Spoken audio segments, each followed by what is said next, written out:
കുറച്ച് ദിവസങ്ങളായിട്ട് കുറച്ച് ദിവസം എന്റെ വീട്ടിലായിരുന്നു. കല്യാണം കഴിഞ്ഞ് മൊത്തത്തില് 4 മാസമല്ലേ ആയുള്ളൂ? കല്യാണം കഴിഞ്ഞ് 4 മാസമായി. 4 മാസമായി.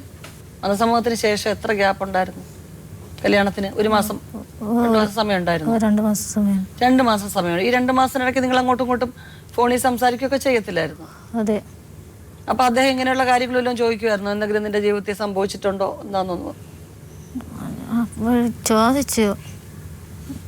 ഞാൻ പറഞ്ഞില്ല, ഞാനത് സംഭവിച്ചിട്ടില്ല എന്ന് പറഞ്ഞു. ഷീബയുടെ സഹോദരൻ ഷീബയെ ഉപദ്രവിച്ചു എന്ന് പറഞ്ഞു. അണ്ണൻ ഉപദ്രവിച്ചിട്ടുണ്ടോ?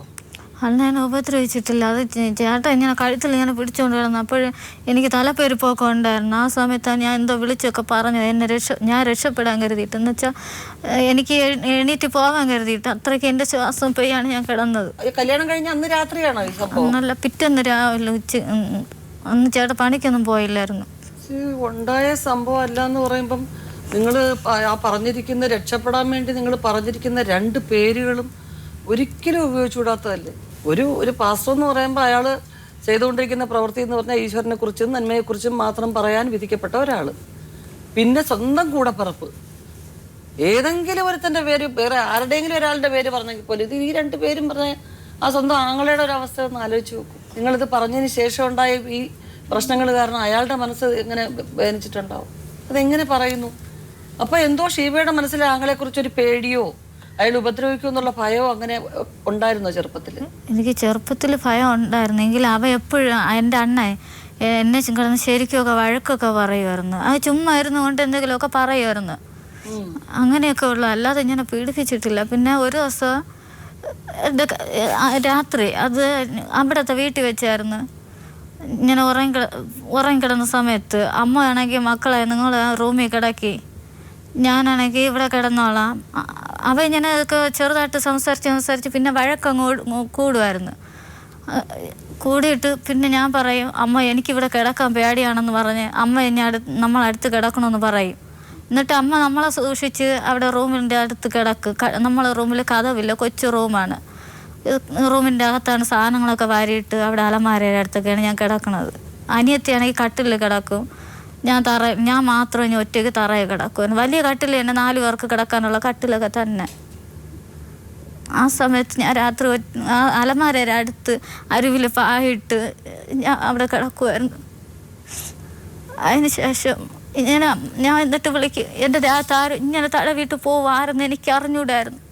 ഞാൻ പറയും, അമ്മ എൻ്റെ ദേഹത്ത് ആരോ തടവിട്ട് പോയി, ആരെന്ന് എനിക്ക് അറിഞ്ഞൂടാ അമ്മ ഓടി വരി, അമ്മ ഒന്ന് കിടന്ന് വിളിക്കുക. 4-5 പ്രാവശ്യം വിളിക്കും, പിന്നെയും വിളിക്കും. ഞാൻ എന്നിട്ട് കട്ടിലെന്ന് എനിക്ക് ഇടി വരെ കിട്ടിയിട്ടുണ്ട്, എൻ്റെ കാല് മുട്ടിൽ. ആ സമയം മുട്ടിലെന്ന് ഇടിയും കിട്ടിയിട്ടാണ് ഞാൻ ഓടുന്നത് കഴിച്ച്.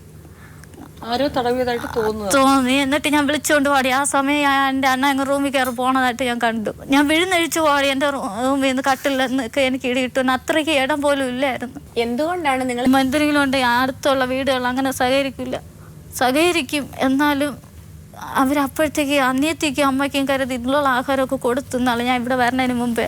അപ്പോഴൊക്കെ സഹകരണമൊക്കെ ഉണ്ടായിരുന്നെന്ന് പറഞ്ഞ്. ഇപ്പോഴും അങ്ങനെ ആഹാരമൊന്നും ആരും കൊടുക്കണില്ല. ജിനു നിങ്ങൾ ഉപദ്രവിക്കാറുണ്ടായിരുന്നു? ഇല്ല, ഒരു ദിവസം മാത്രമേ ചോദിച്ചുള്ളൂ? ഒരു ദിവസം മാത്രം. പിന്നീട് ഉപദ്രവിച്ചില്ല. പിന്നീട് പൊന്നു പോലെ നോക്കും. ഇന്നാൾ വരണേൻ്റെ തലേ ദിവസം അരിയൊക്കെ വാങ്ങിച്ചു തന്നു. എന്നിട്ട് വീട്ടിൽ നിന്ന് കഞ്ഞി വെച്ചില്ല. ഈ ജിനു ഡോക്ടറെ കാണാൻ പോകുന്നതിന് മുൻപ് നിങ്ങൾ ഡോക്ടറെ കണ്ടിട്ടില്ല? ഇല്ല, കണ്ടിട്ടില്ല അല്ലേ? ആദ്യമായിട്ടാണ് ഡോക്ടറെ കാണാൻ ജിനു കൂട്ടിക്കൊണ്ടുപോകുന്നത് അല്ലേ? സാർ വയ്യാതായി വീട്ടിൽ നിന്ന് ഇറങ്ങി ഓടിയപ്പോഴാണ് ടെറസിന്റെ മുകളിലൊക്കെ ചാടി കയറിയപ്പോഴാണ് ഞാൻ നാട്ടുകാർ കൂടെ പറഞ്ഞിട്ട് എനിക്ക് തലപ്പെരുപ്പം വന്നപ്പോ പിന്നെ എങ്ങോട്ട് എന്ത് ചെയ്യണമെന്നൊന്നും എനിക്ക് അറിഞ്ഞൂടായിരുന്നു. അങ്ങനെ ആയിരിക്കും പോയതായിരുന്നു. ഓർമ്മയില്ലല്ലേ? അങ്ങനെ കുഴപ്പമുണ്ടോ? കൂടുതൽ നിന്ന് എൻ്റെ വീട്ടിൽ എനിക്ക് ഒരു അമ്മയുണ്ട്, ഞാൻ പറഞ്ഞില്ല എൻ്റെ ഭാര്യയാണ്. പക്ഷെ അമ്മയില്ലാത്ത സമയവും ഞാൻ ഇല്ലാത്ത സമയം ഇവൾ വേറെ എന്തെങ്കിലും കടുങ്കൈ ചെയ്താൽ എനിക്ക് ഡോക്ടേഴ്സ് ഒക്കെ ഇല്ലേ? ഡോക്ടേഴ്സ് കൊണ്ടെന്ന് പറഞ്ഞാൽ ഇവളെ അമ്മ വന്ന് കണ്ട ഒരു സ്ത്രീ ആണെങ്കിൽ, ഒരു പെറ്റ് വളർത്തിയ ഒരു തള്ള ഒരു മകളുടെ രോഗം കണ്ടിട്ട് ഇട്ടിട്ട് പോകുമോ? മേഡത്തിന്റെ അമ്മയാണ്.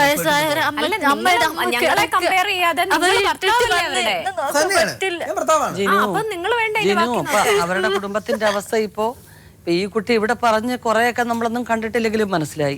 ജിനുവിന് അറിയാൻ പറ്റുമല്ലോ, ഒരു വയസ്സായ തള്ള വയ്യാതെ പായിലൊട്ടി കിടക്കുകയാണ്. തീർച്ചയായിട്ടും അല്ലേ? തീർച്ചയായിട്ടും കിടക്കുന്നു.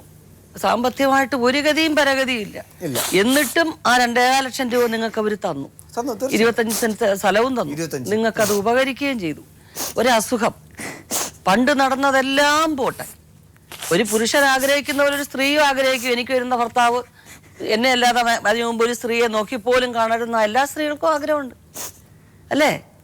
നിങ്ങളെ സംബന്ധിച്ചാൽ നിങ്ങളൊരു വിവാഹം കഴിഞ്ഞ് ഒക്കെ ആയ ഒരു മനുഷ്യനാണ്. എന്നിട്ടും അവർ അത്രയും സ്ത്രീധനം തന്നു. വലിയ സാമ്പത്തിക ശേഷിയുള്ള ഒരു കുടുംബമല്ല. അസുഖം എന്ന് പറയുന്നത് നമ്മുടെ ശരീരത്തിന് വരുന്ന പോലെയല്ലേ മനസ്സിന്.